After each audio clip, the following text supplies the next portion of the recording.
One summer's day, the Blue Mountain Quarry was busier than ever.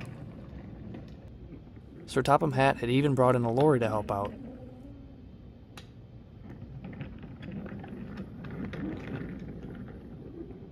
Later that day at the sheds, Sir Handel was just about to fall asleep until Sir Topham Hatt arrived. "Sir Handel, I need you to help Peter Sam at the quarry. You can rest afterwards." And with that, he left. Sir Handel was cross. He thought he had enough work to do, and he'd much rather help pull coaches out on the main line.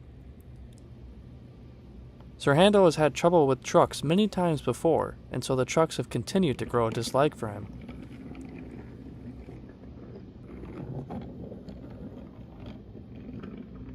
He arrived at the quarry to find Peter Sam overwhelmed with the amount of work. "Thank goodness you're here. These trucks have been troublesome all day." "Don't look so excited. The day will be over before you know it," said Butch. Sir Handel reluctantly agreed as he set to work. He worked hard all day, pushing and pulling the trucks wherever they needed to be.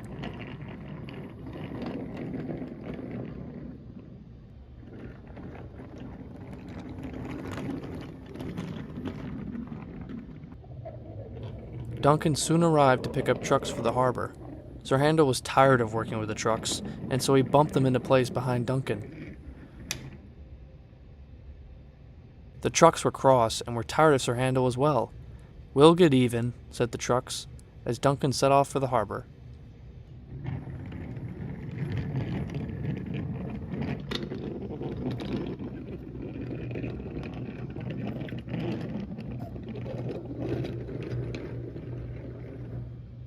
Sir Handel was so tired he rolled into a siding to finally have his rest. Not long after, the alarm sounded. Duncan's train had broken away and was heading straight for the quarry. A quick-thinking signalman phoned the foreman. "Divert them off the main line." Sir Handel was so tired he didn't wake up to the alarm.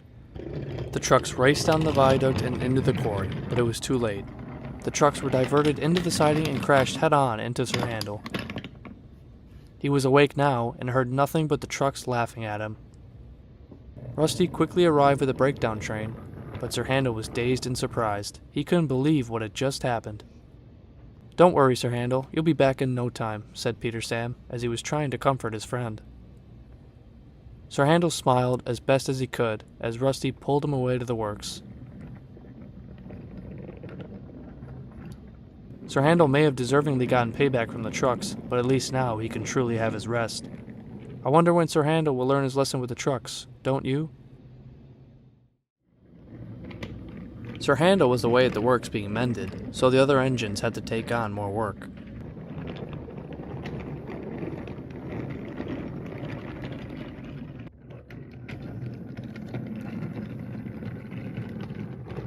"Sir Handel gets to rest while my wheels ache. It's unfair," complained Duncan.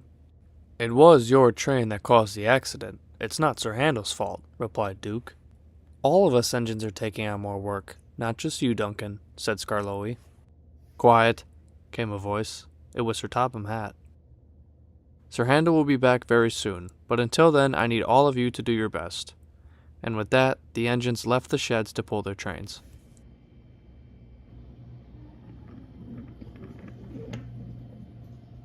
Later that day, Skarloey was pulling a train of tankers to repair the road near the station. Just like Duncan's, his wheels ached, and he felt tired out. He arrived at the station, but overshot the platform. "Something must be wrong with your brakes," said the driver. "All this work is enough to wear out an old engine like me," said Skarloey. There was no time to look over Skarloey, however, as he left the tankers at the station to collect his next train. He arrived at the quarry where Rheneas shunted a train of gravel behind him. This too was for the repairing of the road near the station. Skarloey whistled Rheneas goodbye as he set off. Skarloey wasn't one to complain like Duncan, but he couldn't wait to get back to the sheds. Down the line, Lorry 1 was helping workmen at the railway crossing. Skarloey came down the viaduct applying his brakes, but then there was trouble. His brakes gave out as he raced through the station and crashed into Lorry's flatbed. Luckily, no one was hurt, but Lori's flatbed was crushed. "Cinders and ashes!" cried Skarloey. His driver went to the station to phone the yard. Rusty soon arrived with the breakdown train, and on board was Sir Topham Hatt. "It's not your fault, Skarloey. Your driver told me it was your worn-out brakes that caused the accident. We'll have you mended in no time. Even so, it seems like we do need another engine to help out here." As Rusty pulled Skarloey away, Sir Topham Hatt was thinking where and when he could find another engine. The engines on the narrow-gauge railway were working harder than ever before. Sir Handel and Skarloey had both gotten into accidents with the trucks, and Sir Topham Hatt was still in search for another engine to come and help out with the workload. That evening, he called all of the engines to the sheds. He had big news. "Where is Sir Topham Hatt?" asked Rheneas anxiously. "Hopefully he'll arrive soon. I can barely keep my old eyes open," replied Duke. Just then, a small green engine came into the yard. "Who in bouncing bogies is this?" asked Duncan. Out stepped Sir Topham Hatt. "This is Luke. He's here to pull and shunt trucks in the yard. Duke, you will show him around first thing in the morning." The engines were all skeptical of Luke, but were excited to have a new engine on their railway. The next morning, all of the engines were leaving the sheds to pull their trains. Except for Luke. He was still sound asleep. Duke puffed over. "It'd be a shame if we were late on your first day." "Shunt the trucks yourself, then," yawned Luke. "I won't take that around here. Now come on, young one." Luke rolled his eyes as he followed Duke into the yard.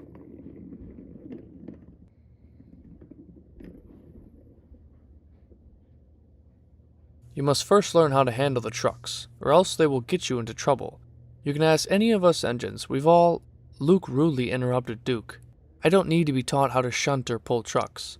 I move them from here to there, and then there to here. No trouble at all." Duke was taken aback, but decided to play along. "All right, young one. Since you know how to manage the trucks alone, I'll go see how Peter Sam is doing at the quarry."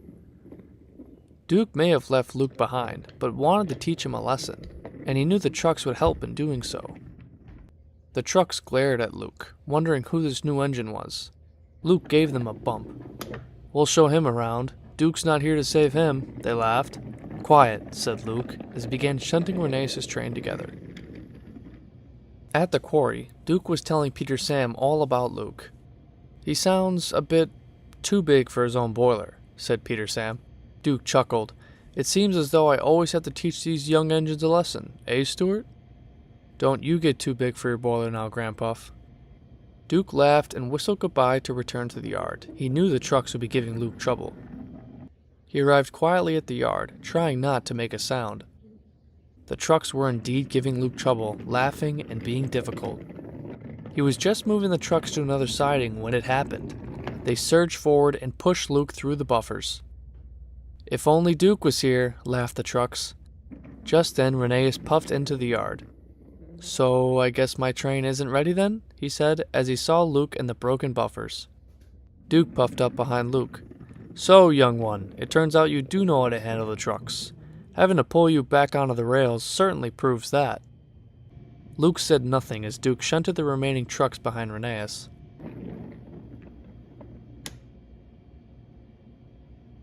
Rheneas smiled as he left for the harbor. "Sir Topham Hatt won't appreciate you breaking through his buffers. You have a lot to learn on this railway, Luke." Luke said nothing. He was in disgrace.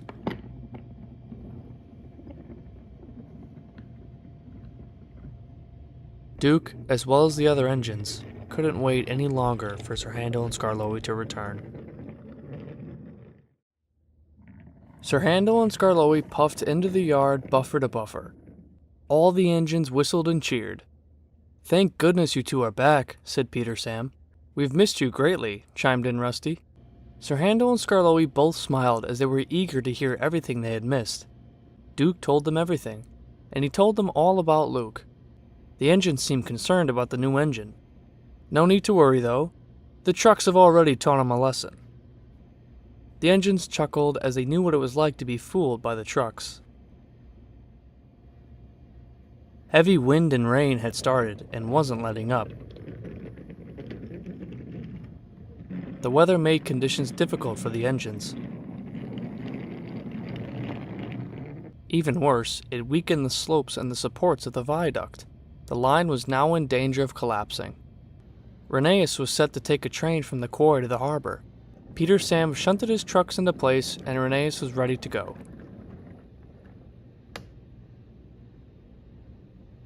"Be careful out there," whistled Peter Sam. "Let's just hope this weather doesn't get any worse," said Rheneas as he set off.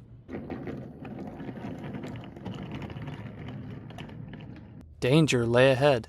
The line of the viaduct gave out, but Rheneas and his driver were unaware.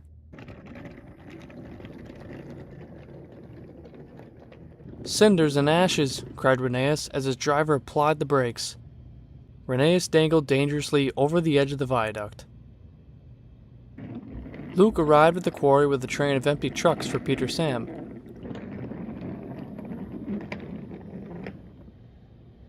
Just then, the foreman walked over. "The harbor's concerned where Rheneas' train is. It's best if you follow along his line." Luke much rather have had Peter Sam go, but he was tired of working in the yard and wanted to prove himself to the other engines after his first day. He soon arrived at the viaduct, finding Rheneas dangling over the line. "Be careful, Luke," shouted Rheneas. Luke's driver coupled Luke to the back of the train. Luke pulled as hard as he could, but the rails were slippery. His driver laid sand down along the rails. Finally, Luke pulled Rheneas to safety through the storm. "Well done, Luke, well done," shouted Rheneas. Later that night at the sheds, the other engines whistled and cheered when Luke and Rheneas puffed into the yard. Sir Topham Hatt was there. "Well done, Luke. It was very brave of you to rescue Rheneas through the storm." "Very brave indeed," chimed Skarloey. "Thank you, Luke." Luke smiled for the first time and was happy to be a useful engine on the narrow gauge railway. The narrow gauge railway was running smoothly. Engines were back from repairs, and the addition of Luke gave the engines time to rest.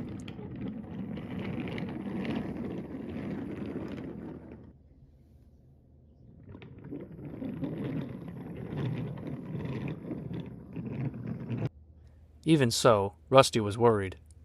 "I hope we all stay on the rails today. My driver told me a railway inspector is coming later this afternoon." "I'm not worried about a railway inspector. I have work to do," said Duncan. "Maybe you should be. He won't like your rocking and rolling if I have to pull you back onto the rails." Duncan rudely let off steam as he puffed out of the sheds. Duncan arrived at the station to pick up his train. Skarloey was there as well. "Did you hear? A railway inspector is coming today."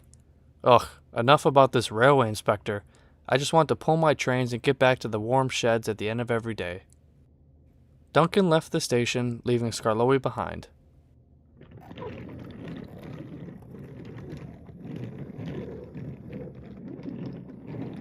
Duncan puffed along the line, rocking and rolling as usual. "I'll show Rusty and those steamers."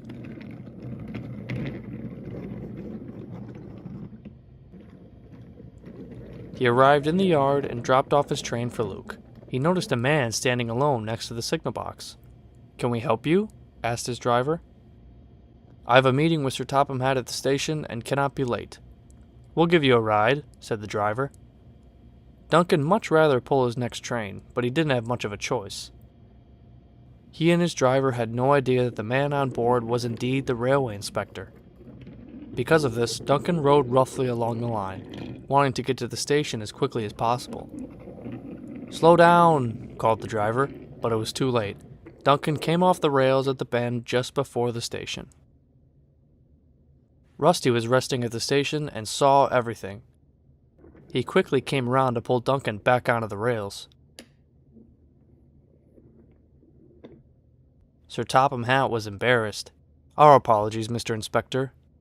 Duncan was now embarrassed as well. He had no idea that the man on board was indeed the railway inspector. The inspector stepped out of Duncan's cab, and to everyone's surprise, he was impressed. This engine may have come off the rails, but your diesel here came to the rescue immediately, preventing any further accidents. It seems this railway is in good hands despite the many accidents that may happen." Everybody was relieved. Even Duncan, who felt better now too, apologized to Rusty for being rude. "You're always helping us engines get back on the rails, Rusty." And it proved really useful to the railway inspector. Rusty smiled as the inspector stepped into Sir Topham Hatt's office, and Rusty and Duncan headed back to the yard, buffer to buffer.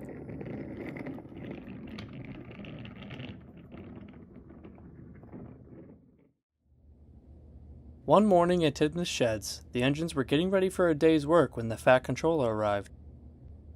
"Henry, I need you to help Arthur and Salty out at the docks today. It's time for another kipper run." "Make sure to stay on the rails this time, Henry," laughed James. "Quiet. It's best you get to work, James. You can help Edward out at Wellsworth Yard." And with that, Sir Topham Hatt left. "It's a shame, little James, but not every engine can pull trains as grand as the Express," boasted Gordon. "We are on your side, Henry, but remember what James said," as Gordon rolled out of the sheds.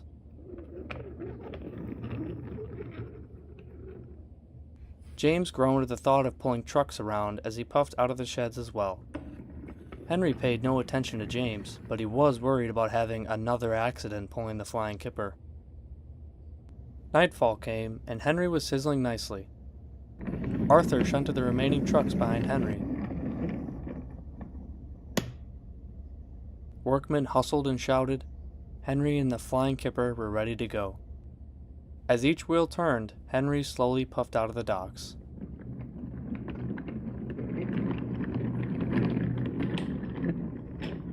Back at the yard, James was finishing up the day's work. "That's good for today," called the yard manager. James was relieved as he felt tired out. He was just about to return to the sheds when it happened. James derailed over a set of switches. "Cinders and ashes," whistled James. "Don't worry, old boy. This was my fault. I couldn't see the switch was set against us with all this fog." The yard manager walked up. "The kipper is on its way through the yard. You'll have to flag Henry down." James was fuming. Henry was making good time, but was surprised to see a man with a lantern waving a red flag up ahead. "James is derailed over a set of switches. You'll have to wait until we bring him back onto the rails." When Henry arrived at the yard, he was pleased to see James. "Staying on the rails, are we, James?" James was embarrassed and said nothing. "I am surprised. It's a shame the kipper is now late after your accident." Edward had quickly arrived at the breakdown train to hoist James back onto the rails. James was in disgrace, as Edward brought him back to the sheds. And Henry was on his way. The next morning, Henry arrived back at the sheds after finishing his kipper run. "I'm sorry I was rude to you, Henry." Henry smiled. "I'm just glad I didn't come off the rails myself." James felt relieved as Henry immediately fell asleep. One morning, Percy was hurrying to Tidmouth sheds. He had news to tell the other engines. "Why the rush, Percy?" asked Thomas. "The yard manager told me Sir Topham Hatt is bringing Diesel back tomorrow." "I thought he sent him packing," said Duck crossly. "We engines run this island." "Apparently not," said James. "It makes no difference to me," chimed in Gordon. "Quiet," came a voice. It was the Fat Controller. "My railway is very busy, and I'm trying to help you by bringing in another engine." Diesel was the only one available, and with that he left for the station. The engine sighed as they knew Sir Topham Hatt was trying his best.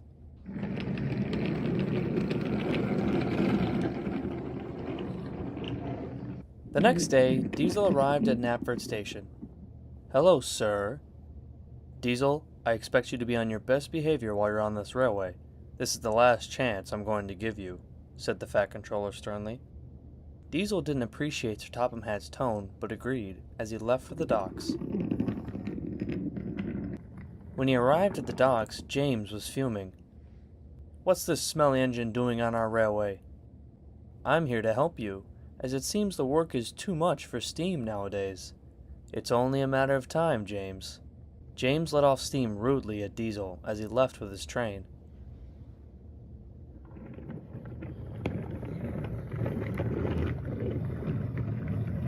Don't worry about the other engines. Let the sea air and the sound of the gulls relax you.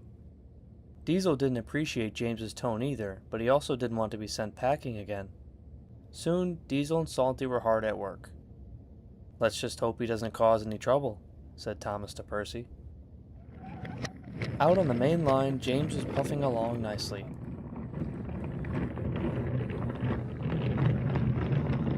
But then there was trouble.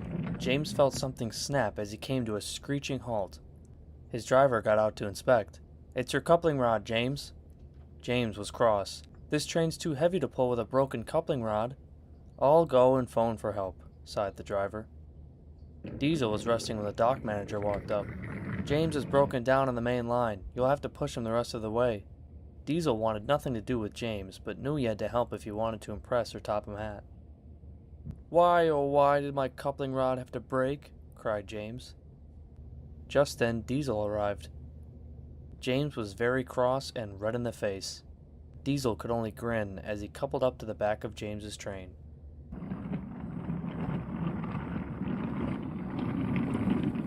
The two engines soon arrived at the station, where the fat controller was waiting for them. He was impressed. "Well done, Diesel. You can have a rest before returning to the docks." "Yes, sir," oiled Diesel, as he left for a much-needed rest. "What's the matter, James?" asked the fat controller. Diesel said the work is too much for steam nowadays, and soon more diesels will be needed. "Oh, I don't think so. Not on my railway," he laughed. "Diesel may have proved he can be useful, but don't trust everything he says," soothed the fat controller. James felt much better as Duck buffered up to him and took him away to the works.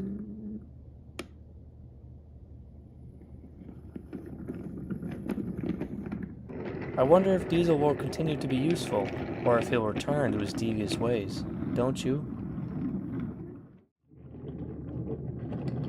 Oliver and Toad love their life on the island of Sodor, and are forever grateful for being saved from scrap. One morning, Oliver and Toad were at Wellsworth Station, getting ready for a hard day's work. Gordon was there with the express. "What's the matter, little Oliver?" "Toad and I long for something exciting to happen. We get tired of working in the yards every day." "Until you little engines stop causing accidents, Sir Topham Hatt has no choice but to put you in the yards," boasted Gordon, as he puffed out of Wellsworth Station.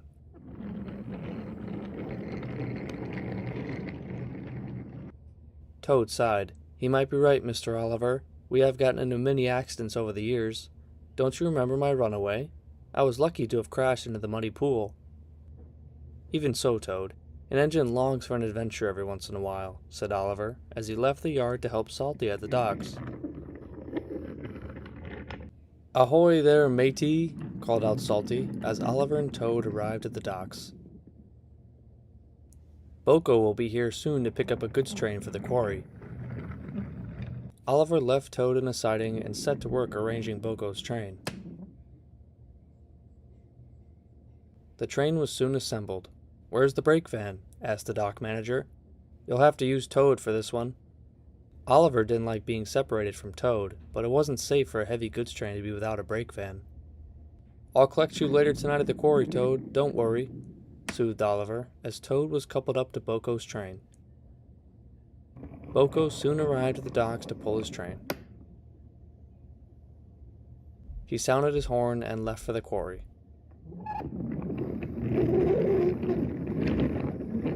Oliver whistled goodbye as he set back to work. Out on the main line, Boko was having trouble with the trucks. "Do they always act like this with you, Toad?" Before Toad could answer, the truck surged backwards and broke the coupling.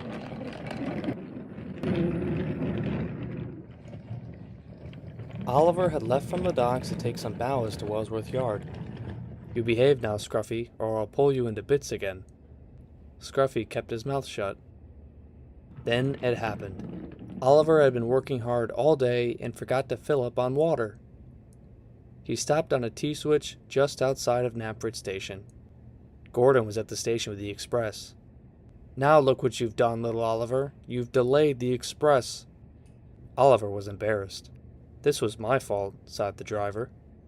Scruffy and the trucks began to laugh and tease Oliver. Then there was trouble. Boco's train raced down the viaduct and through the docks. "Look out, sailors!" Everyone at the station shut their eyes as the runaway trucks crashed into Oliver's train. "Well done, Oliver, well done. You've saved the express," shouted Gordon. Oliver rolled his eyes at Gordon as Scruffy cried out, "Oh, not again. Just look at me. It'll be ages before I'm fixed." Oliver laughed as it served the trucks right for teasing him. "I'm sorry, Mr. Oliver, but was this perhaps the adventure you were looking for?" "Certainly not, Toad," chuckled Oliver, as Boco arrived at the breakdown train. On board was the Fat Controller. "Well, Oliver, it seems you have stopped a nasty accident here at Knapford Station. Well done." Sir Topham Hatt had no idea Oliver had run out of water, but Oliver took his chance. "Would it be all right if we had a break from the yards for a few days?" "Certainly," said the Fat Controller. Gordon was speechless. Oliver and Toad were glad to get a break from the trucks. But I think today was already an exciting adventure, just not one they would want to happen again.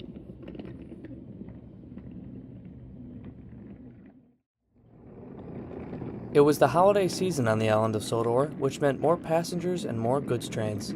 It's the busiest time of the year for the engines.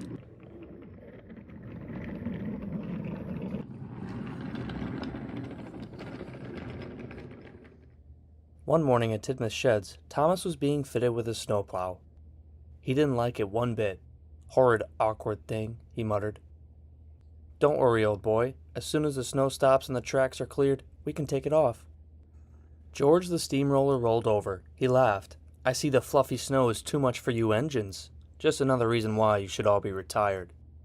Thomas was cross. "You need someone to clear the roads for you. At least we clear the tracks ourselves," he said.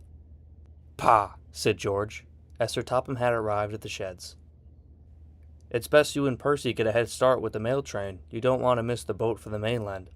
And George, it's best you make yourself useful and head back to the yards," he said, and left. Thomas just blew steam at George as he left the sheds. Soon, Thomas and Percy were hard at work delivering and collecting the mail. They stopped at Brendam,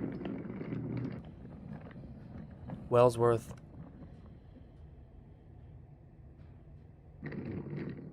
and Knapford.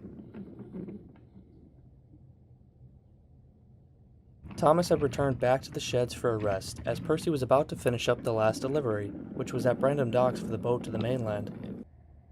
George the steamroller was just outside of Knapford Yard when he saw Percy coming in the distance. He crept onto the tracks and intentionally stopped. "Oh no, it seems I've broken down," he said. Percy came to a screeching halt. "Out of the way, you miserable steamroller." George wanted to cause trouble. "It seems the track is too slippery from all this snow," he laughed. Terence was in a field off to the side and saw everything. "I can be of service," he said cheerfully. "Can you take these packages to the docks? They can't miss the boat for the mainland." "Certainly," said Terence, as the mail was loaded onto Terence's cart. Terence, determined to help Thomas and Percy out, left for the docks.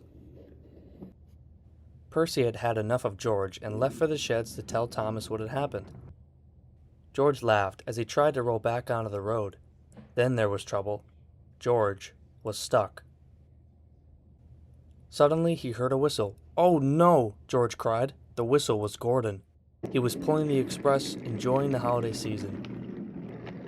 "Ho, ho, ho, ho! Get out of my way!" he cried as he pushed George off the line. "Useless steamroller," he said as he continued on his way. George was in disgrace, and soon the Fat Controller arrived. "It seems causing trouble for the engines is more important than being useful. It will be a while before I let you get rolling again." Thomas, Percy, and Terence were at the sheds. Sir Topham Hatt arrived. "Well done, Terence. You helped deliver the holiday mail on time. I'm proud of you. And you as well, Thomas and Percy. You make up the finest mail train on the line." The busy holiday season would continue, and the snow along with it.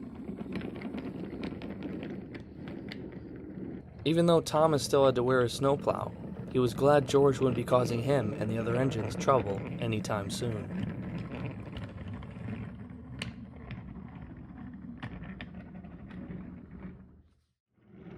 The busy holiday season continued on the island of Sodor, and all of the engines were hard at work. It was just a few days before Christmas, and there were more trains than ever. For some of the engines, the work took a toll on their wheels, and they felt tired out.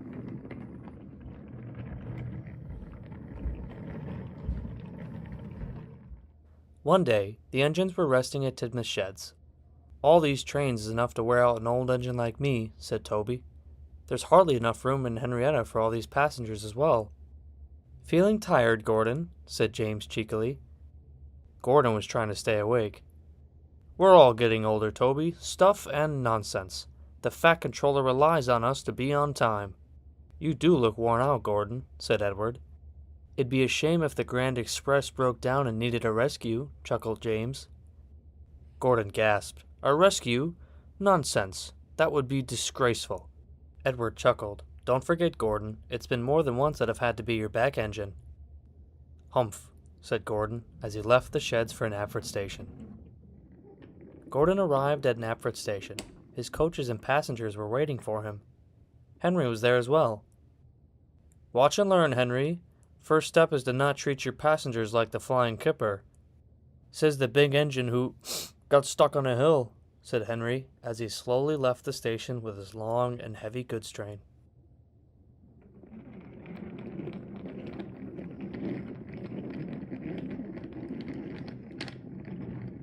Soon it was time for Gordon to depart. He felt worried, though, as he was beginning to think the other engines were right. His wheels ached and felt heavy. Even so, he slowly left the station. He made his first stop at Wellsworth Station. Thomas was there, resting with Andy and Clarabelle. "What's the matter, Gordon? You look tired out," said Thomas. "Nonsense, little Thomas. I'm just catching my breath." Just then, the whistle blew, and it was time for Gordon to depart once again.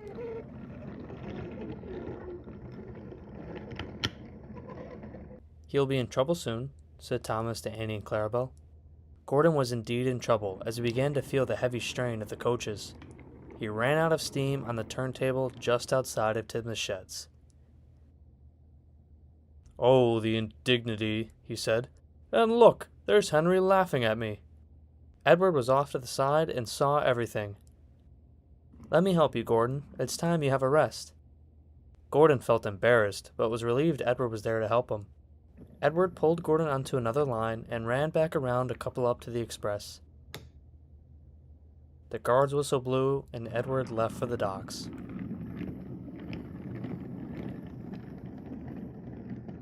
Edward tried his best as he felt the weight of the heavy coaches. Soon he puffed into the docks with the express. "Well done, Edward. That's one in the old headlamp for us old engines." Edward, tired but triumphant, could only think about how Gordon was doing. "Thank you, Edward. Just in time, too. A fine piece of work indeed," said the Fat Controller. "If I may, sir, Gordon needs a much-needed rest. He'll be looking older than Toby and I after this holiday season." The Fat Controller laughed. "That'll be all, Edward. Thank you." Back at the shed, Sir Topham had arrived on board Edward. James and Henry were teasing Gordon for running out of steam. "Oh, sir, thank goodness you're here. Make them stop." Sir Topham Hatt being there alone was enough to make James and Henry stop. "Gordon, you've done a splendid job pulling the express during this busy holiday season, but it's time you have a rest. James and Henry, you'll be pulling the express for the remainder of the holiday season." And with that, he left for his office to finish his tea and cakes. James and Henry were excited, but gulped at the idea of pulling the heavy express every day. "Thank you for helping me, Edward," said Gordon. "Of course, Gordon. Us old engines must stick together, you know." Gordon chuckled as he felt relieved to finally have his rest. James and Henry, on the other hand, wished Gordon hadn't run out of steam, as they realized just how tiring pulling the express during the holidays really is. And even though Gordon doesn't like the other engines pulling the express, I think he was glad to finally have a rest, don't you?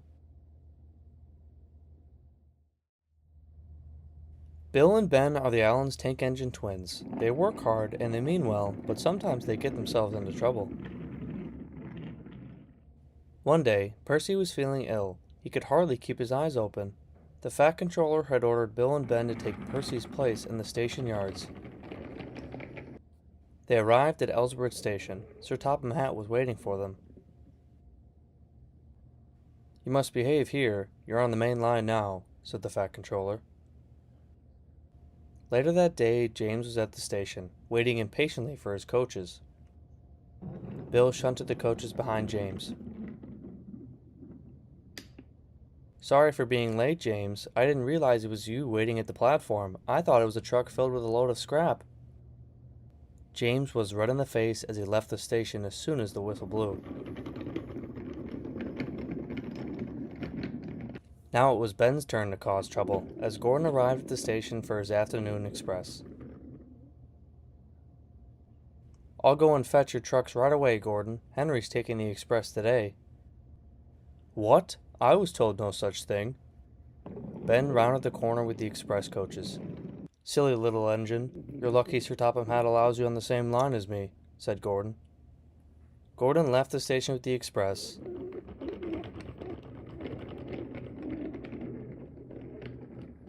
As the twins could only laugh at their mischief. Mavis arrived at the station from the quarry to check up on how the twins were doing. "Hello, Mavis," said Bill. "I'm surprised the trucks haven't pushed you off the line yet," teased Ben. "Behave, you two," she said, as she left for the docks. Later that day, Bill and Ben were resting just outside of the station. "Come on, Ben, it's time we get back to work. We have to get Thomas's mail train ready," said Bill. But Ben didn't want to move. "I'm tired. You can shunt the last train yourself." Just then they heard a whistle. The whistle was Henry. He came around the bend at Wellsworth to see Ben sitting on the T-switch just outside of the station. He applied his brakes and stopped just a few feet from Ben's buffers. "Watch where you're going, Henry," Ben said cheekily. "Wait until the Fat Controller hears about this," said Henry crossly. Just then they all heard a voice. "Bill and Ben, what did I tell you? If you cannot behave out here on the main line, then I won't be bringing you back here again. You've done a good day's work, but I think it's time you head back to the quarry now. I don't need any accidents happening outside of my stations." And with that, he left. Bill and Ben felt upset. "It's all your fault," said Bill to Ben. "My fault? It's this big engine's fault for applying his brakes so loud." Henry rolled his eyes. "Let me through, you two. I'm late enough as it is after your games." And with that, the twins switched lines to let Henry pass.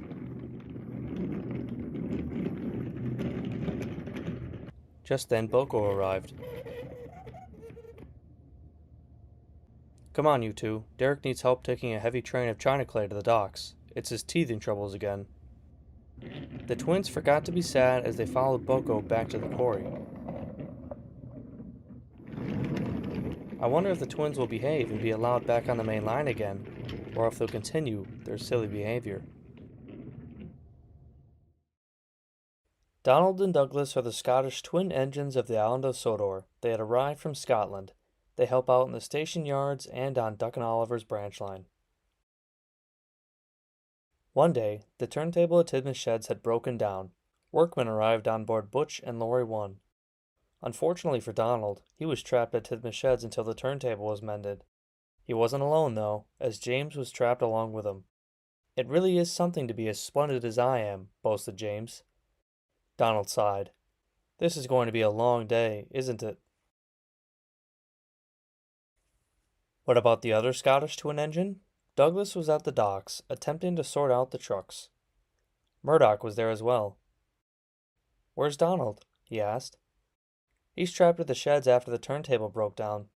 "Lucky engine," he muttered, as he wasn't looking forward to pulling the trucks. Soon, Douglas was ready to depart the docks. "Good luck," said Murdoch. "Don't let the trucks push you around." "Don't worry, I won't," replied Douglas as he left the docks.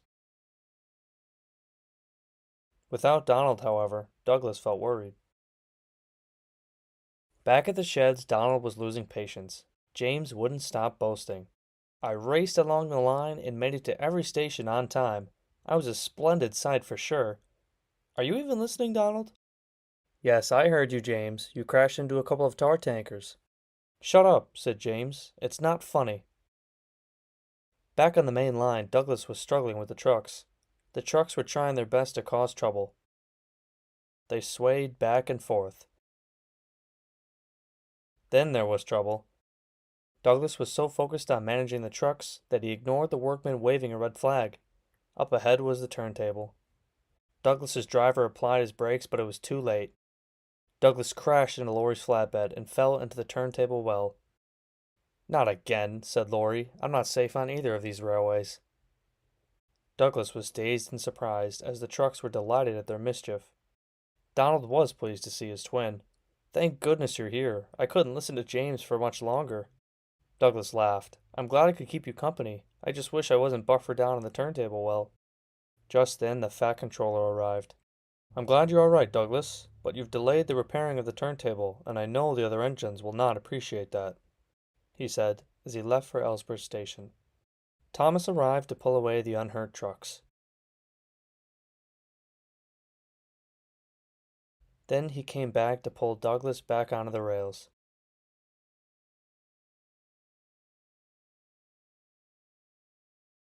Douglas felt relieved. Well, that could have been worse.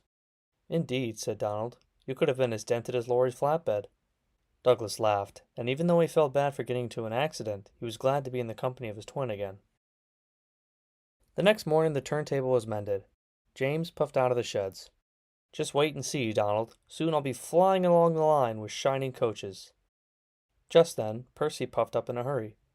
Good thing you're still here, James. Sir Topham Hatt wants you at the coaling plant right away.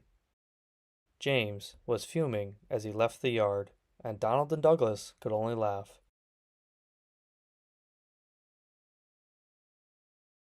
Even though Diesel had been back on Sodor for quite some time now, Duck was still not happy about it. He hated him. It was Diesel who spread lies about him to the trucks, and it was Diesel who tried to send him packing. One day, Duck was resting in Tidman's sheds when the Fat Controller arrived. There's lots of fish at the docks waiting to be taken to market. You can help Arthur do so. And with that, Duck puffed out of the sheds. When Duck arrived at the docks, his mood soon changed. Diesel was there, helping sort out the fish. Hurry up and shunt my train together, said Duck rudely, as he went to fill up on coal before his trip. Diesel was very cross. He had had enough of the engines being rude to him. He felt like he was being useful, but now he wanted to pay Duck out once again. Diesel got back to work sorting out the trucks as he shunted the first train behind Arthur. Arthur whistled goodbye as he left the docks. Now it was time to shunt Duck's train together. He bumped the trucks hard. Ow! Ow! You horrid engine, said the trucks. Don't be mad at me, oiled Diesel. Duck told me to bump you. Orders are orders. The trucks were cross and planned to pay Duck out as well. Duck soon returned from the coal hopper and was coupled up to the trucks. No need to thank me, oiled Diesel. Duck let off steam rudely at Diesel as he left the docks. Diesel snickered quietly as he went to fetch the breakdown train. At Wellsworth Crossing, Trevor was crossing the tracks with a cartload of goods. Hurry up, Trevor. I have passengers relying on me to be on time, said Bertie. Back on the main line, the trucks were waiting for their chance to pay Duck out. Duck, suspecting nothing, saw the gates at Wellsworth closed up ahead. The truck's chance had come. On, they cried, as they pushed Duck down the line. Oh no, Trevor cried. He made it across the tracks just in time, as Duck crashed into the gates. Cinders and ashes, cried Duck, as his front was badly damaged. The station master was very cross. You silly engine, I'll have to report this to the Fat Controller. Duck, crashed into Wellsworth Crossing? I'll be there right away. Diesel had arrived with the breakdown train. He snickered quietly as he surveyed Duck's accident. Before Diesel could say a word, the Fat Controller arrived at the station. I am not happy, Duck. I do not like accidents happening outside my stations. You'll have a lot of time to reflect at the works while your front is being mended. And get this mess cleaned up right away, Diesel, he said, and left. The smell of fish hung in the air as Diesel and the workmen worked hard to clear the mess. Soon, the mess was cleared. I suppose that was how you do things the Great Western way, said Diesel. Duck said nothing as Diesel left to return to the docks. He was in disgrace. He felt as though his accident and Diesel's behavior was awfully fishy, though, but there was nothing he could do about it now. Thomas arrived to take him away to the works. Phew! I want to get out of here as much as you do, Duck. What a horrible smell. This fish is making me ill. Duck could only laugh as he knew he and Thomas both have had many fishy experiences. And what about Diesel? Well, even though his plan to pay Duck out may have worked, I think it'd be foolish of him to try something like that again, don't you?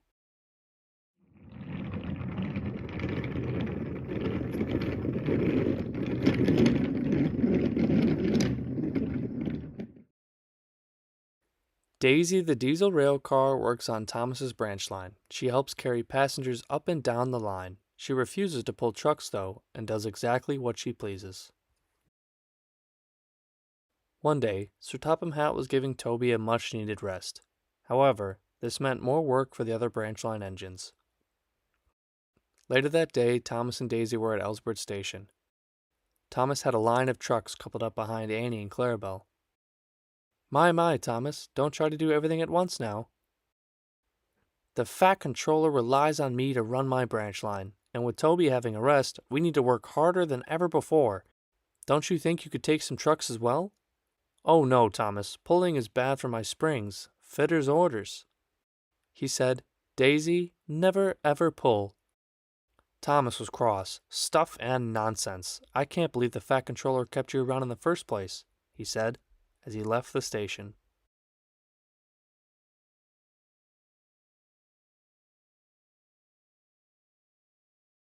Daisy felt hurt, but was glad to only be pulling passengers. She was flagged down at Wellsworth Station. A tanker and brake van broke away from Percy's train. You'll have to take them to the docks. Daisy was fuming as she left the station. Down the line, they found of all things a milk tanker attached to a brake van. Daisy refused to switch lines and couple up to the trucks. Come on, Daisy. What will the Fat Controller say if the trucks aren't brought to the docks?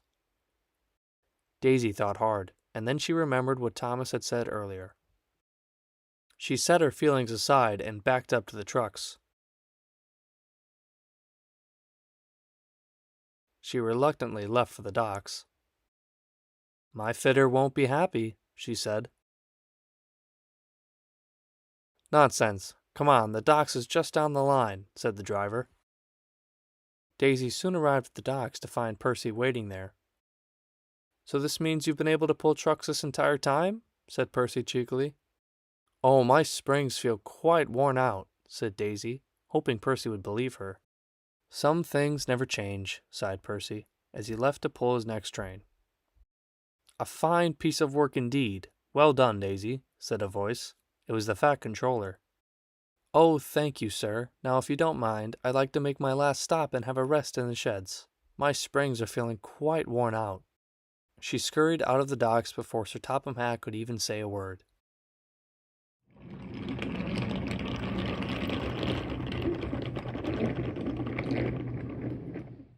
Daisy made her last stop at Elsbridge and hurried back to the sheds.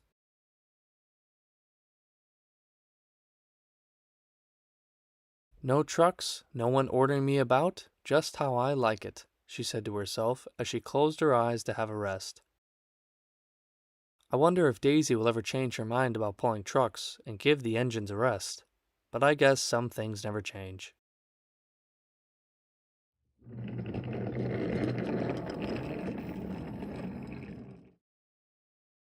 One morning at Tidmouth Sheds, Gordon was grumpy. What's the matter, Big Blue? Asked Thomas. Where's the firelighter? My passengers will be waiting. I think he's just in a mood because his brother is visiting today. Oh, your brother. That's exciting news, Gordon. Quiet, Percy. Don't get all giddy. Soon, Gordon's fire was lit and he left the sheds in a hurry. Big engines, am I right? Said Henry. Thomas and Percy just glared at Henry. Gordon soon arrived at Ellsworth Station. There waiting was the Flying Scotsman. Hello, Gordon, he said proudly. Oh, hello, brother. It is nice to see you. Before the Flying Scotsman could reply, Sir Topham Hatt spoke up. Gordon, your brother will be taking the express today. He's touring from the mainland, and visitors have traveled to Sodor from far, far away. Gordon didn't mind his brother taking the express, but he was worried. This means I'll be pulling trucks today, doesn't it, sir? Sadly, yes, Gordon. There's a heavy load of lumber at the docks. It must be taken back to the sheds for repairs. Oh, the indignity, said Gordon. Don't worry, Gordon. You'll have your express back as soon as I leave. And with that, the guard's whistle blew and the mighty Flying Scotsman left the station.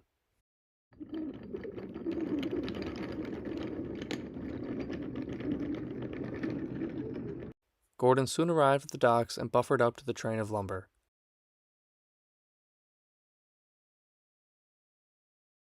Arr, what seems to be the matter, sailor? Asked Salty. Oh, nothing, Salty. I just missed my express, that's all. But Gordon felt sad. He wanted to share his brother's tour with him. Before Salty could reply, Gordon puffed out of the docks.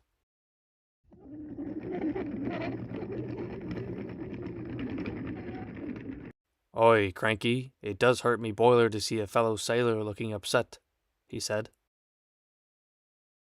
Gordon arrived at the sheds with the lumber. James was there, having a rest. Did you see your brother? He looks splendid pulling the express. Not as splendid as me, of course, but it was close for sure. Yes, I saw him, James, sighed Gordon. Just then, the Flying Scotsman stopped by the sheds to see how they were doing.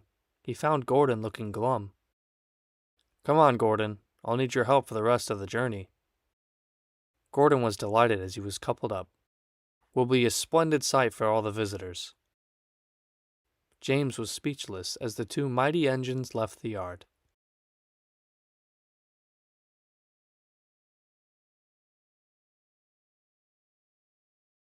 All right, Toby. Even I have to admit that train looks more splendid than me.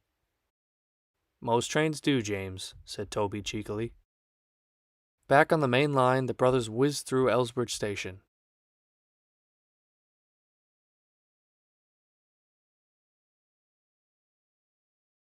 They came to their final destination at Wellsworth. The fat controller was waiting for them. Well done, both of you. You've made an excellent journey for the visitors. Gordon plucked up courage. Sir, can't we make room for my brother to stay? The fat controller thought hard. I wouldn't have it any other way, sir, said the Flying Scotsman. Well, in that case, welcome to the Sodor Railway, Flying Scotsman, said the fat controller. The visitors, the passengers, and everyone at the platform cheered as the mighty Flying Scotsman would be joining the railway. I wonder what adventures the Flying Scotsman will have now that he's on Sodor, but that's another story.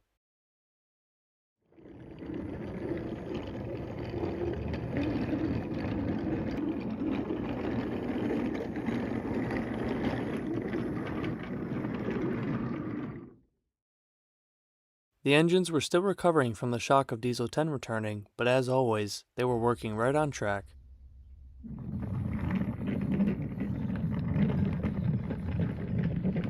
One day, the engines were resting at the sheds when Diesel rolled up.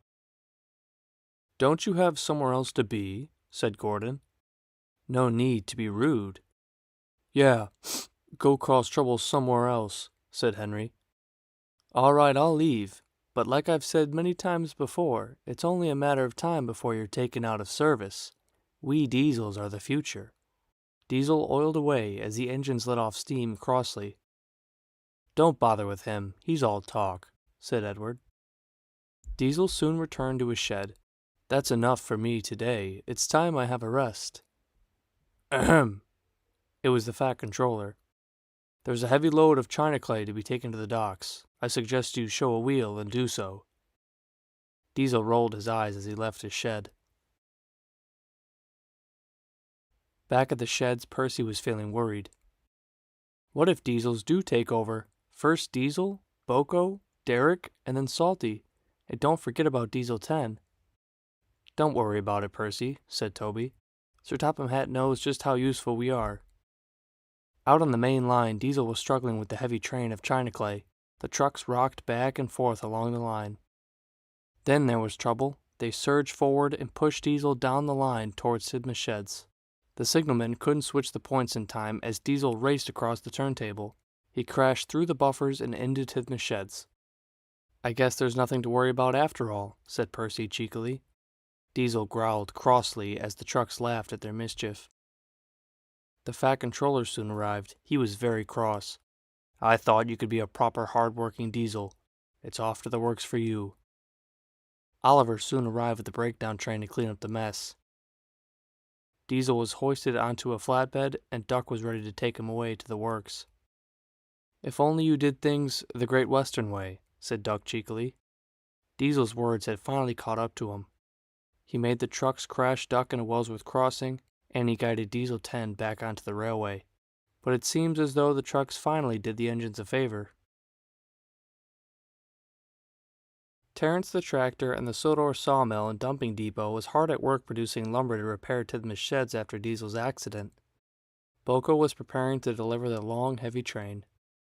Be careful, Boko. Don't let the heavy train stop you, said James rudely. Don't worry, James. The trucks will be delivered safe and sound. Show some respect, James. Boko works harder than most of us on the island. Just then, the guard's whistle blew and Boko left the dumping depot.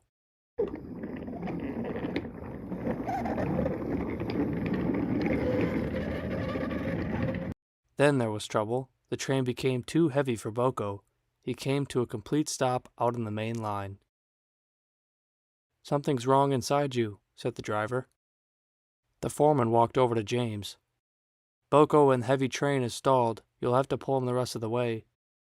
James soon left the depot. James arrived and buffered up to Boko. Come on, you. Leave it to a Diesel to stall out on the main line, he said as he attempted to pull away. James tried hard, but Boko and the train were too heavy. Boko chuckled. What were you saying? The foreman walked over to Henry. James can't get the job done. You'll have to pull him the rest of the way. Henry was excited as he left the depot.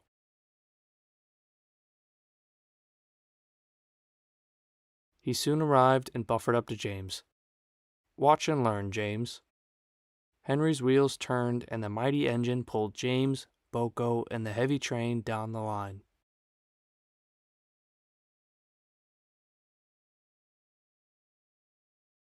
The three engines soon arrived at Tidmouth's sheds, where the fat controller was waiting for them.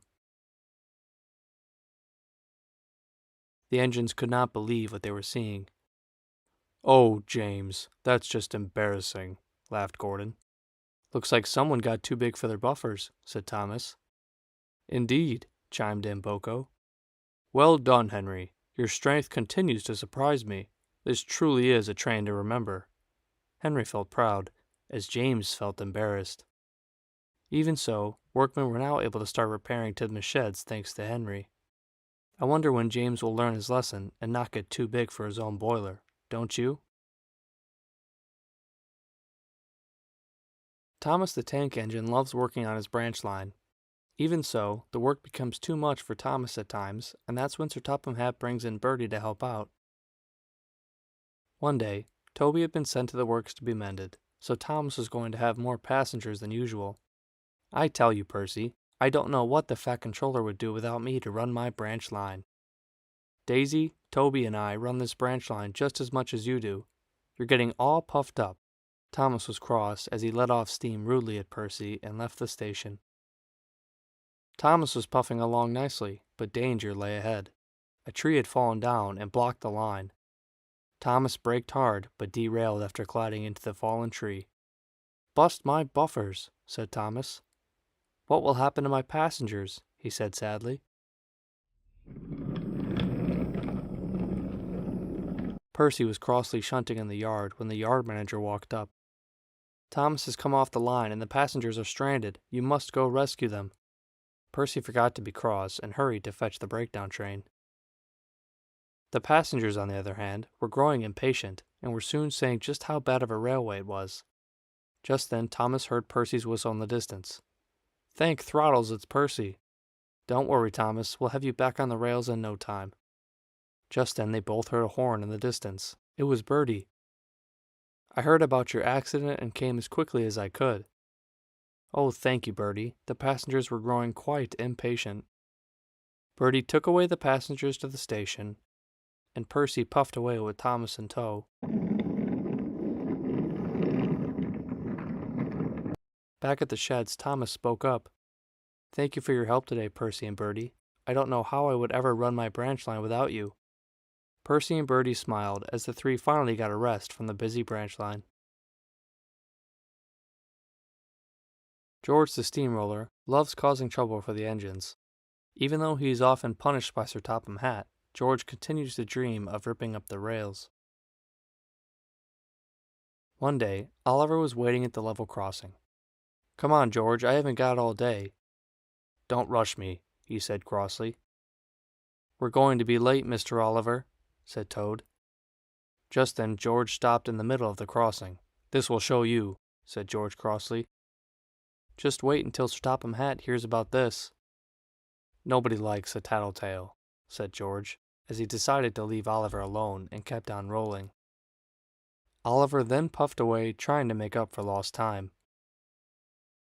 George was taken to Wellsworth to repair the surrounding roads. He crept onto the tracks and stopped to have a rest. Derek was cross. "This train has to get to the docks before sundown." "Let me catch my breath," snapped George. Down the line, James was pulling a train of coal to supply the hoppers near Wellsworth. George finally crept off the tracks to let Derek through. Just as Derek was about to leave, it happened. "Cinders and ashes!" cried James as he crashed into the back of Derek's train. Sticky tar got all over James. "Not again," said James crossly. The Fat Controller soon arrived. "Whoever caused this disturbance will have me to answer to." Duck had arrived to help clean up the mess.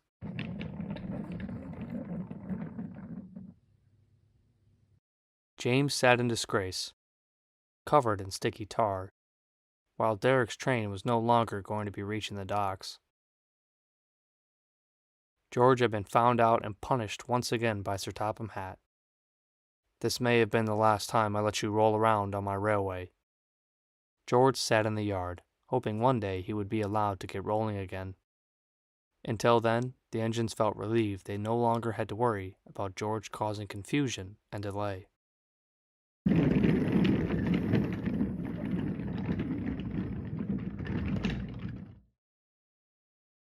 One day, engines were working harder than ever before, as the railway inspector was to arrive later that day.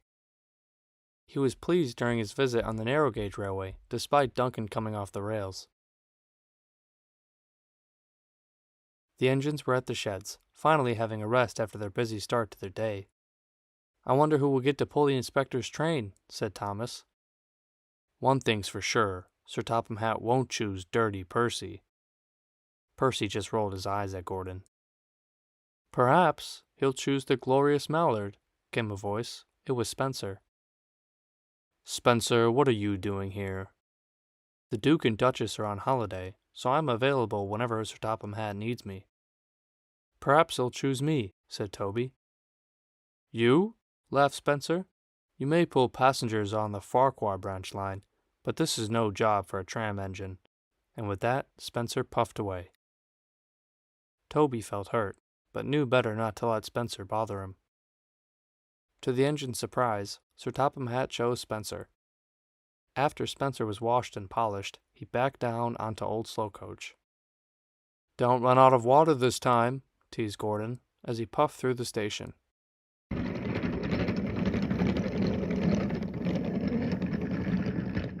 Spencer ignored Gordon, as he was too proud to care about what the other engines had to say. The guard's whistle blew, and the mighty Mallard left the station.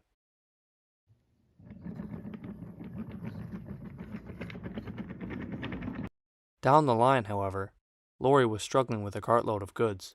Crossing the tracks, the cart's wheels had broken off. Spencer was forced to come to a halt. How am I supposed to collect the inspector now? The inspector and Sir Topham Hatt were waiting at Tidmouth Sheds for Spencer. Toby came by with Henrietta, ringing his bell. "What a fine tram engine you have," said the inspector. "Would you like to take us to the station?" "I'd love to, sir," said Toby, as the two climbed aboard Henrietta.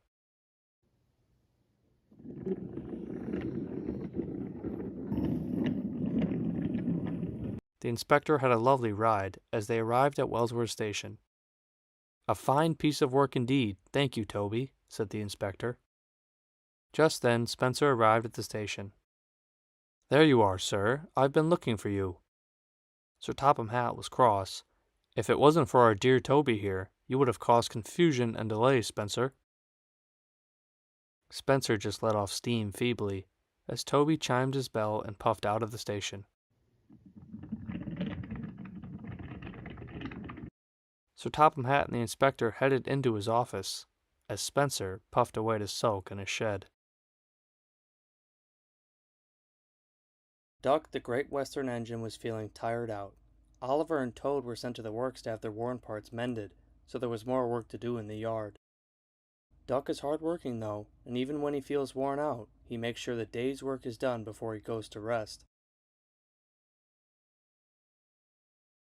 One morning, Duck wouldn't wake up. He was sound asleep. "Come on, Duck, it's time to get to work," said the driver. Duck finally woke up. "Oh, I already can't wait to get back to my warm shed," he yawned. A long, heavy train of tankers was waiting for Duck at Tidmouth Sheds. It was to be delivered to the docks before nightfall. Duck backed down onto the train and was coupled up. "You do look glum. What's the matter, Duck?" asked Edward. "Glum? I feel better than ever." Edward knew Duck was lying, but pretended to go along. "Well, all right, Duck," chuckled Edward. Duck whistled goodbye as he left the yard.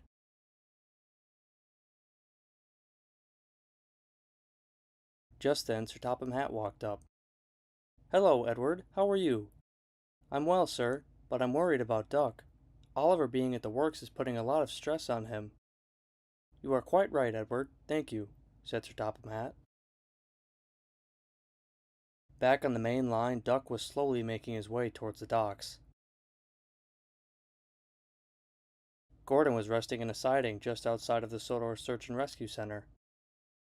"You do know you're not an actual duck. Surely you can go faster than that," he teased. Duck was too tired to reply to Gordon as he continued down the line. "Come on, Duck, we're almost there," said the driver, as Duck struggled across the viaduct.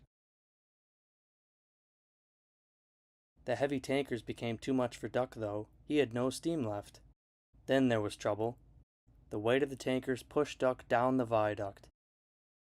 The driver tried to apply the brakes, but the train was too heavy. The dock manager diverted the runaway Duck into a siding where he crashed into the water below. Duck was out of breath, but glad he had finally come to a stop. Edward soon puffed into the docks to pull Duck out of the water. On board was Sir Topham Hatt. "One thing's for sure, ducks do swim in the water, but engines don't.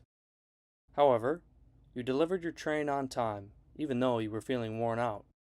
Edward will do your work while you're having a rest.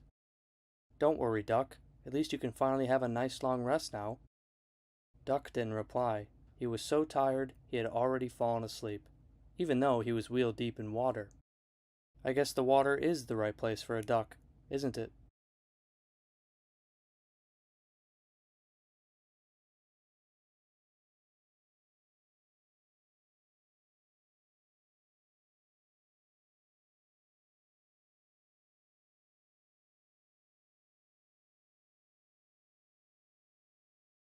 One morning at Tidmouth Sheds, James was grumbling. "All this shunting in the yard, it really makes an engine feel unimportant." Now, little James, not every engine can pull shining coaches every day like I do," said Gordon. You may pull coaches every day, but let's see you handle a long line of trucks, said Duck crossly. Silence, came a voice. It was Sir Topham Hatt. I am expecting a VIP today, a very important passenger. They are here to write a review on our railway. I expect all of you to be on your best behavior. Who will get to pull the special train, sir? Asked Thomas. I haven't decided yet, but they are to arrive later this evening, so I'll have an answer for you then, he said, and left. Surely it'll be me. There's no better choice than a splendid red engine like myself, said James. Gordon laughed. Don't be ridiculous. He'll surely choose the Grand Express engine. The engines soon left the sheds and were hard at work. They were trying as hard as they could to impress Sir Topham Hatt. Even James behaved and took care when handling the trucks. Then there was trouble. The trucks caught James off guard and pushed him off the line at a set of switches.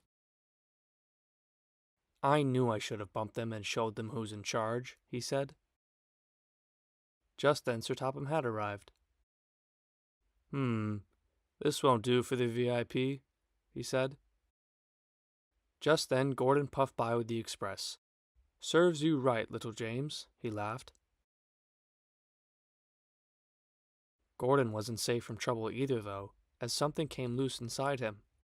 Oh, I don't feel well, he groaned. Gordon came to a screeching halt out on the main line.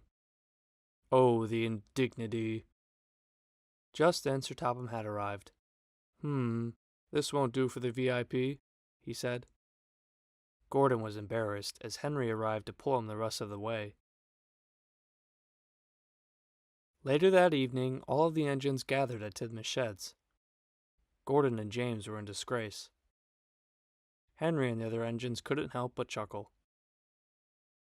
Just then, Sir Topham Hatt spoke up. Ahem! After today's events, Henry will be pulling the special train. He's shown today that he can be very useful without grumbling or boasting. Gordon and James decided to look at the clouds. It's best you get going, Henry. Have a washdown and head over to Knapford Station, said Sir Topham Hatt, as he left for the station as well. Henry was delighted as he puffed out of Tidmouth Sheds, leaving Gordon and James behind. Serves you right, said Duck. Maybe. That'll show you not to get so puffed up, chimed in Edward. Well, as fun as this was to watch, said Thomas, I'm off to pull my evening branch line train. I'll make sure I don't come off the rails or break down. Gordon and James sat in the sheds, now feeling sorry for themselves. Even though Gordon and James had been taught a lesson by Sir Topham Hatt, I don't think they'll ever change their ways. Do you?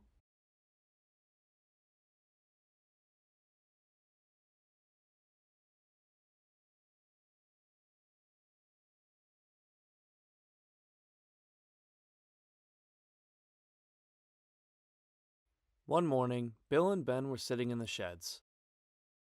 Oh, my wheels ache. I don't even want to look at another truck full of china clay, said Bill. Just then Ben thought of a cheeky idea. Well, what if we didn't have to, Bill? What if we were feeling ill today? Bill smirked at Ben's idea. The two cheeky engines agreed to play ill. Meanwhile, Mavis was hard at work out on the main line. She decided to pay the twins a visit on her way back to the quarry. She arrived at the sheds, seeing the twins had still not moved. Shouldn't you two be off to the quarry? There's lots of work to do today. Oh, Mavis, we'd love to help, but we don't feel well, said Bill. Yeah, coughed Ben. We must have had a bad lot of coal yesterday. I think we're going to have to take the day off, finished Bill. Mavis didn't know if this was another one of the twins' tricks, but there was too much work to do to argue. All right, you two, rest up and be ready to catch up on work tomorrow.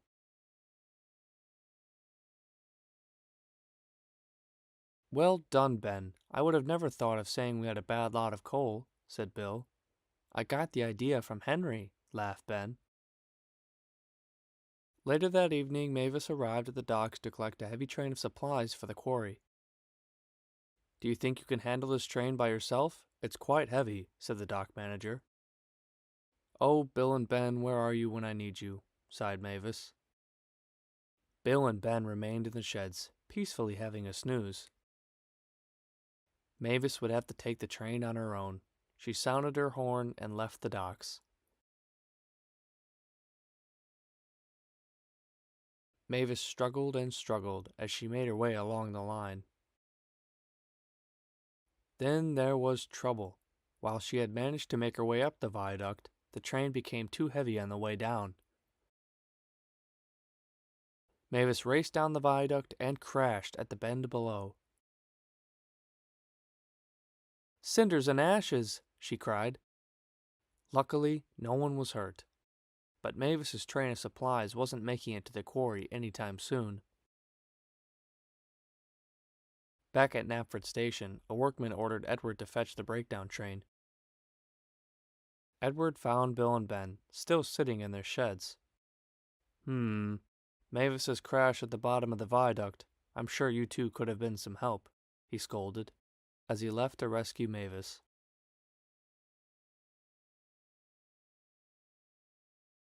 Edward soon arrived at the site of the crash. "Don't worry, Mavis. You'll be back working at the quarry in no time." Back at the sheds, the twins had been found out by Sir Topham Hatt. "Jokes are funny, Bill and Ben, but this one was not. Poor Mavis will have to be mended. But lucky for you, you'll be doing her work as well as your own until she returns. That'll teach you to pretend to be ill." Well, it seems as though Bill and Ben's plan had worked, until of course it didn't. Even so, I don't think the twins will ever stop being troublesome. Do you?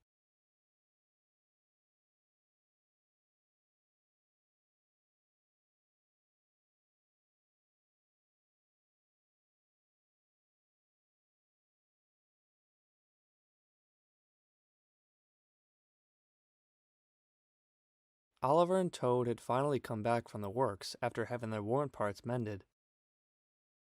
"I say, Toad, I don't know if I'm upright on my wheels or on my dome," said Oliver.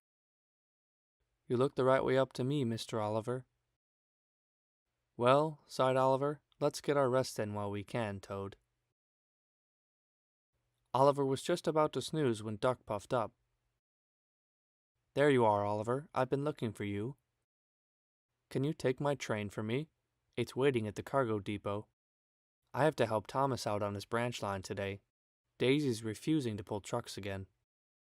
And with that, Duck puffed out of the sheds. "Well, Mr. Oliver, it looks like we'll have to wait yet again to have our rest. I say, Toad, I'm a coupler's length close to saying bother Duck's train and taking a snooze right now." Stepney had overheard Oliver as he backed into the sheds. "Whatever you do, Oliver, don't pretend to be ill. Bill and Ben just learned that lesson the hard way." Oliver laughed. "Oh, I'd never do that, even if it sounds appealing right now." Oliver left the sheds and coupled up to Toad. He whistled goodbye to Stepney and left for the cargo depot.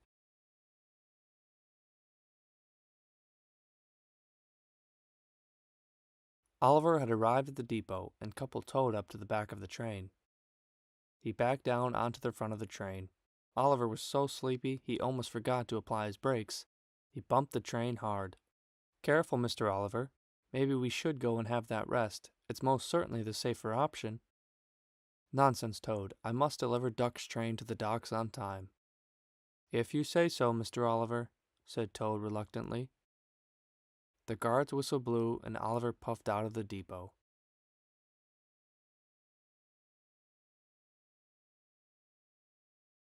At the docks, Henry was sizzling nicely. He was getting ready for an early kipper run. Workmen hustled and shouted as vans were shunted into place. "All right, Henry, stay on the rails this time," he said to himself. Back on the main line, Oliver was puffing along, feeling sleepier than ever. "Almost there, Oliver. Come on, you can do it," he said to himself. Oliver approached the docks, but was coming in too fast. "Look out, Mr. Oliver," shouted Toad. Oliver was so sleepy he wasn't paying attention to where he was going, and he didn't see Henry's train until it was too late. Everyone jumped clear as Oliver crashed into the back of the flying kipper. Oliver was awake now as the smell of fish hung in the air.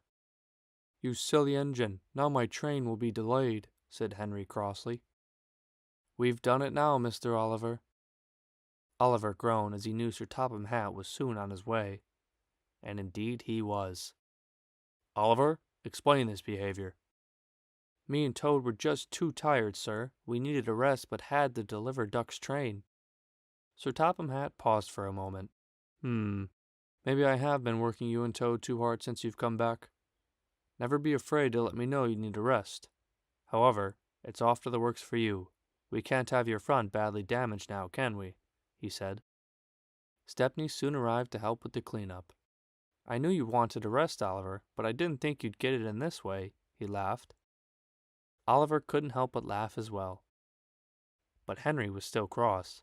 "I can never just pull my kipper, can I?" "No, Henry, no you can't," chuckled Sir Topham Hatt. "You may leave with the undamaged cars, however. You've lost enough time already." Henry whistled goodbye as he left the docks. As the workmen began cleaning up Oliver's mess. Oliver, however, couldn't snooze even if he wanted to. He was covered smokebox to cab in smelly fish. Poor Oliver.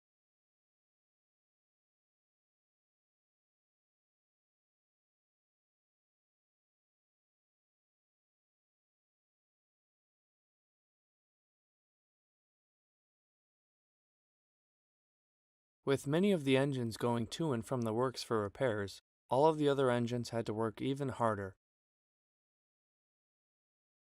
Except for George, though, he remained on his flatbed in the yard. One morning, the Fat Controller arrived at the sheds. All of the engines were getting ready for the day's work. "With many of my engines going to and from the works recently, there's been an increasing amount of goods work to be done. I'm sorry to say, but extra trucks will be added onto each of your trains. Even your express, Gordon." And with that, the Fat Controller left. Gordon grumbled as he left the sheds. "Trucks? Added onto my express? That's just disgraceful."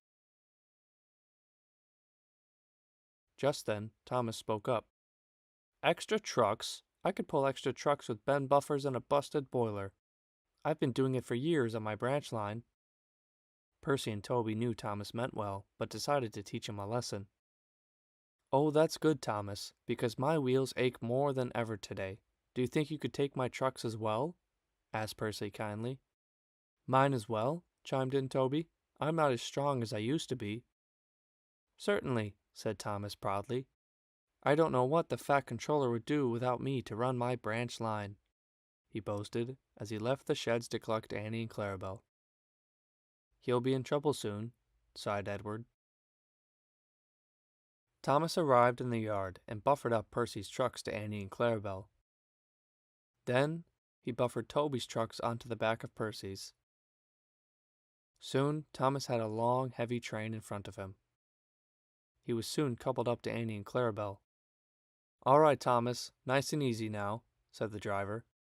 As each wheel slowly turned, Thomas made his way out of the yard.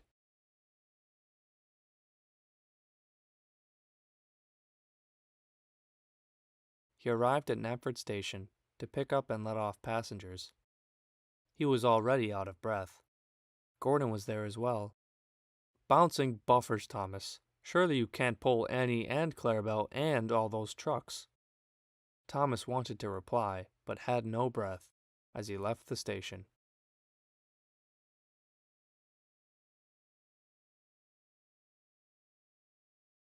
"Steady now," said the driver as they approached the viaduct.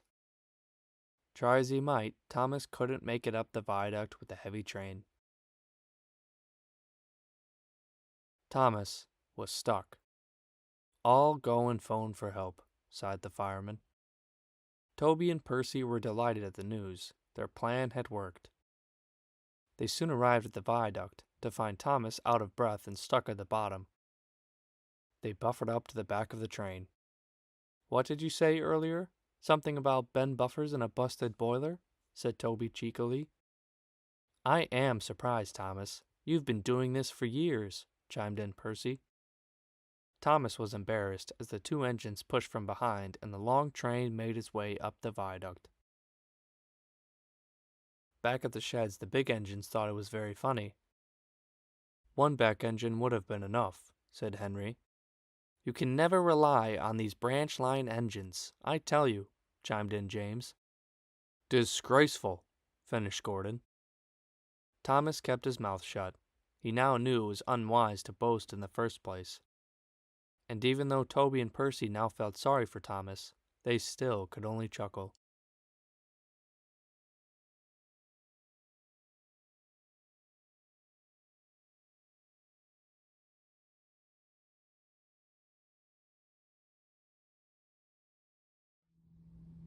Diesels have always come and gone on the island of Sodor, but the engines were in for a surprise today.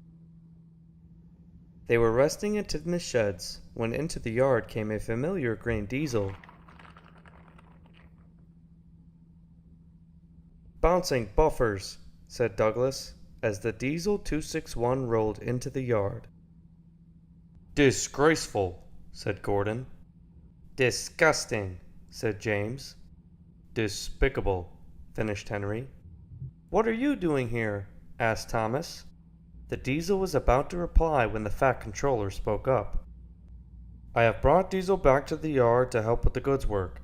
There were no other engines available. Now off you go, Diesel. Your train is waiting at the docks. Diesel 261 grinned at the other engines as he proudly left the yard. The Diesel soon arrived at the docks to collect his train. Duck was there and was shocked to see him when he arrived. Don't let any hats clog your air intake, he laughed.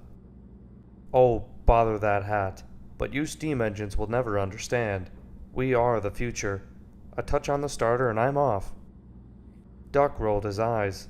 We've heard that before, he said, as he puffed away to tell Oliver the news. Diesel ignored Duck as he proudly left the docks. Meanwhile, Gordon was proudly puffing along the countryside with the express. The passengers were singing his praises. Suddenly, something felt off. Gordon slowly came to a halt out on the main line on the viaduct. Looks like we'll have to go back to the works, Gordon, sighed the driver.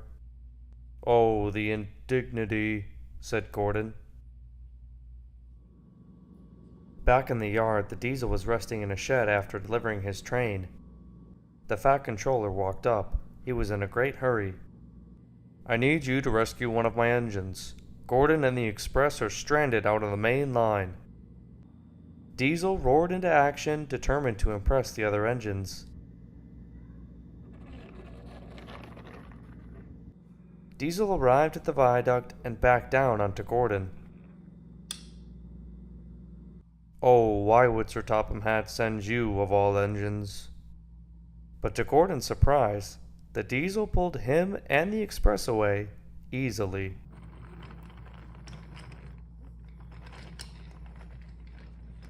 The cavalry arrived at Knapford Station. Many of the engines were there and were shocked at the sight of Diesel heading the express. The Fat Controller was also waiting for them. Well done, Diesel. You've proved a second chance can be a good idea.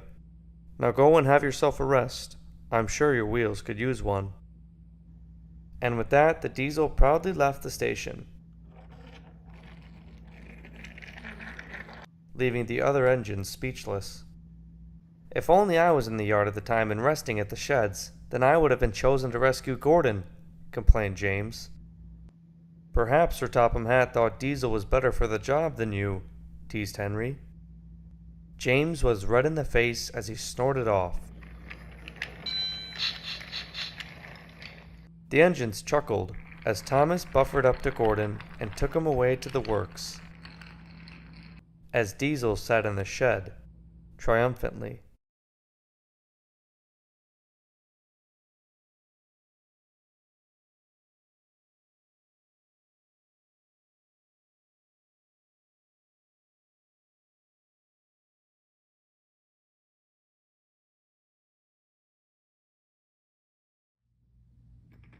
A brand new tank engine was on his way to Knapford Station. The Fat Controller was waiting for him. Thomas looked over at the new engine. "You're the smartest tank engine I've ever seen." "This is Stanley. He's here to help out at Brendam Docks," said the Fat Controller. "Percy, will you show him around?" "Of course, sir," said Percy, as he and Stanley left for the docks.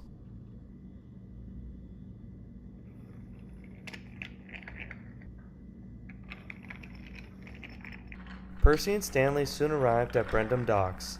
Salty was waiting for them. "Arr, welcome aboard, matey. Show a wheel and help me out with these trucks." Before Stanley could reply, Cranky's hook snapped, as a crate of fish fell right on top of Stanley. Stanley cried out from underneath the fish, "Is this how you welcome all of your new engines?" "Just another day on Sodor," chuckled Percy as the workmen began cleaning the fish off Stanley. The trucks were soon sorted and Stanley got ready to take a heavy train across the island. "Safe travels, me hearty," said Salty. "I'm just glad to get away from the smell of all this fish," he chuckled, as he slowly puffed out of the docks with his long and heavy train.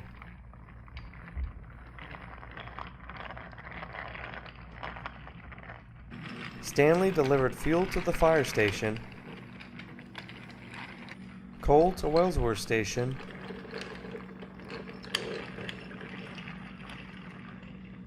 and tar to repair the road at Ellsworth Station. And finally, he delivered the last of his trucks to the repair yards. He then headed back to Brendam Docks. "Arr, well done, sailor. Now have yourself a nice long rest before your next train." Just then a workman shouted. A runaway train was headed straight for the docks. It was a train of troublesome trucks, and they had broken away from Percy. They were diverted into a siding, but there ahead was Stanley. Stanley shut his eyes in horror as the trucks crashed straight into him. "Arr," sighed Salty, "just another day on Sodor." Percy puffed into the docks frantically, out of breath. "Oh, Stanley, this is my fault. I'll get these trucks away from you right away." Stanley was dazed and surprised. He had gotten into 2 accidents, but neither of them were his fault. "Never mind a few spills. You're going to be a great addition to Brendam Docks," chuckled Salty. "Oh, thank you, Salty. I just hope the rest of my days go smoother than today." Percy pulled away the troublesome trucks, as the 3 engines couldn't help but laugh. Stanley may have had a rough first day, but he was going to be a very useful engine indeed.